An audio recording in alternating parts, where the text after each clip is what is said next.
saveur divine. Cette bonne nouvelle du royaume sera prêchée dans le monde entier pour servir de témoignage à toutes les nations. Alors viendra la fin. Ce pain céleste vous est présenté par Immaculée Niraneza.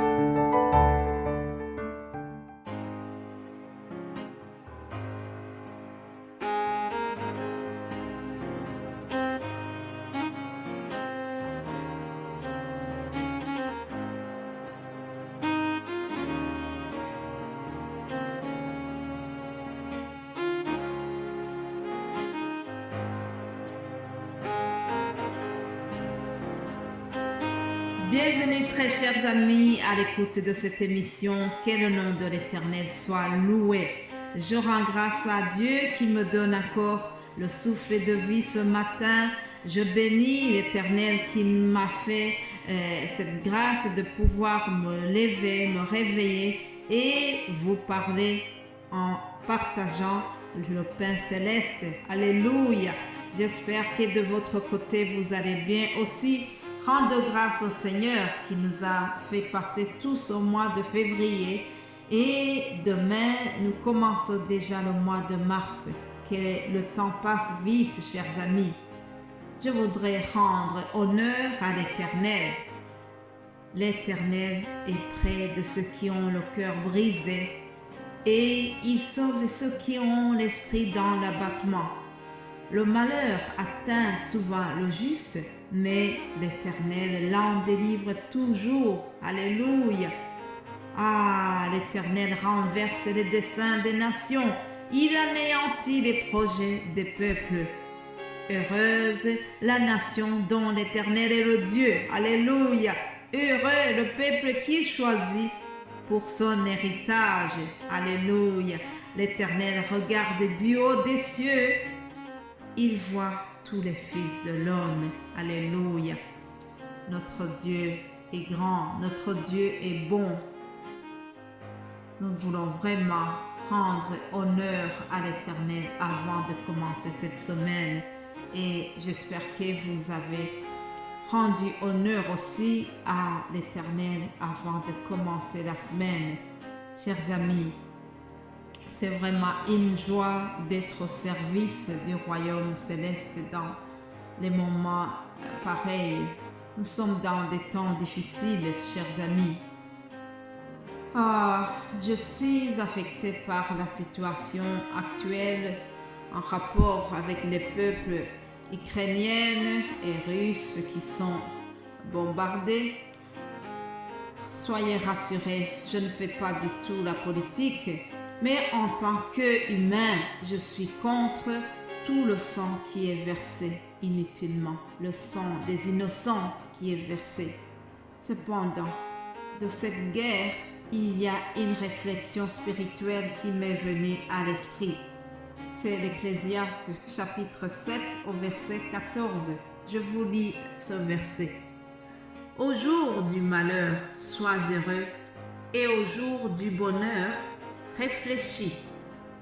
Dieu a fait l'un comme l'autre, afin que l'homme ne découvre en rien ce qui sera après lui. Le jour du malheur, réfléchis. Chers amis, le malheur qui est arrivé là-bas est là pour nous faire réfléchir. La situation est vraiment désagréable. Mais la parole vient de nous montrer que le jour du malheur, nous devons réfléchir.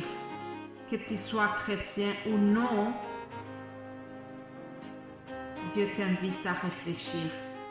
Réfléchissons à la notion de temps. Dans quel temps sommes-nous, chers amis?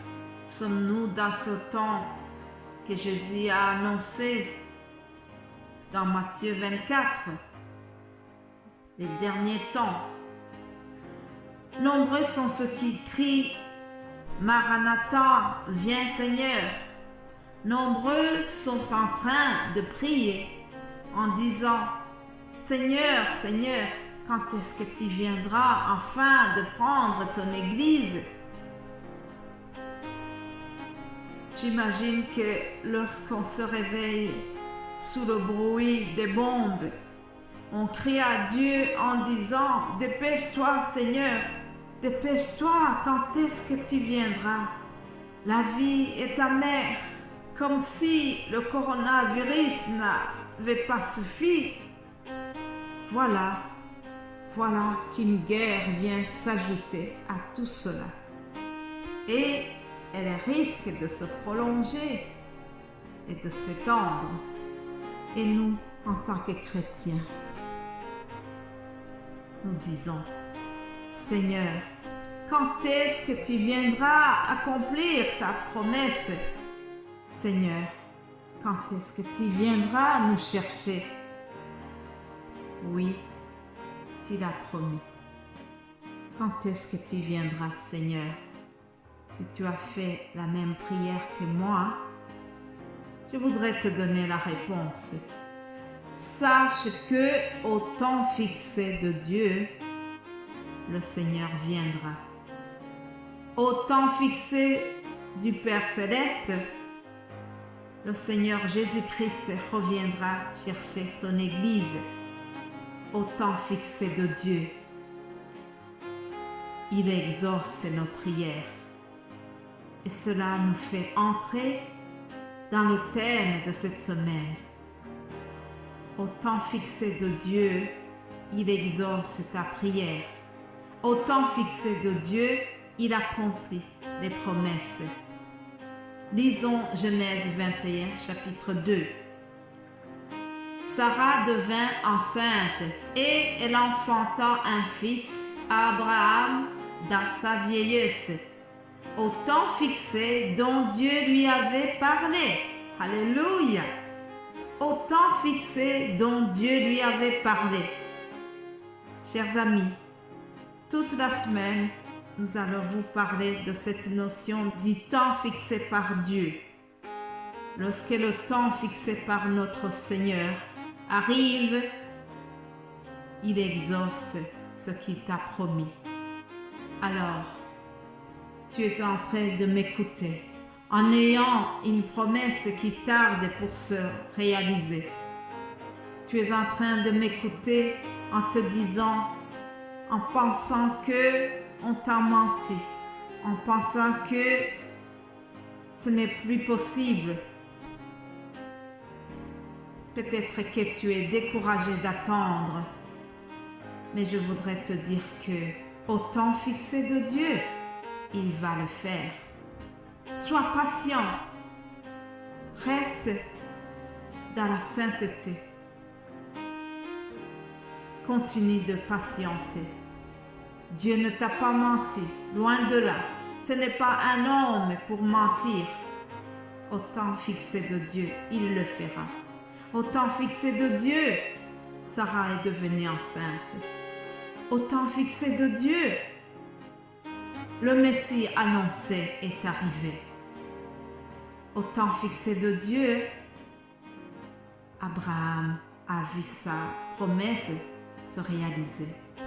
Au temps fixé de Dieu, il le fera pour toi aussi. Nous allons prier. Père Céleste, nous te remercions. Nous te remercions pour ta parole. Nous te remercions pour ce mois écoulé.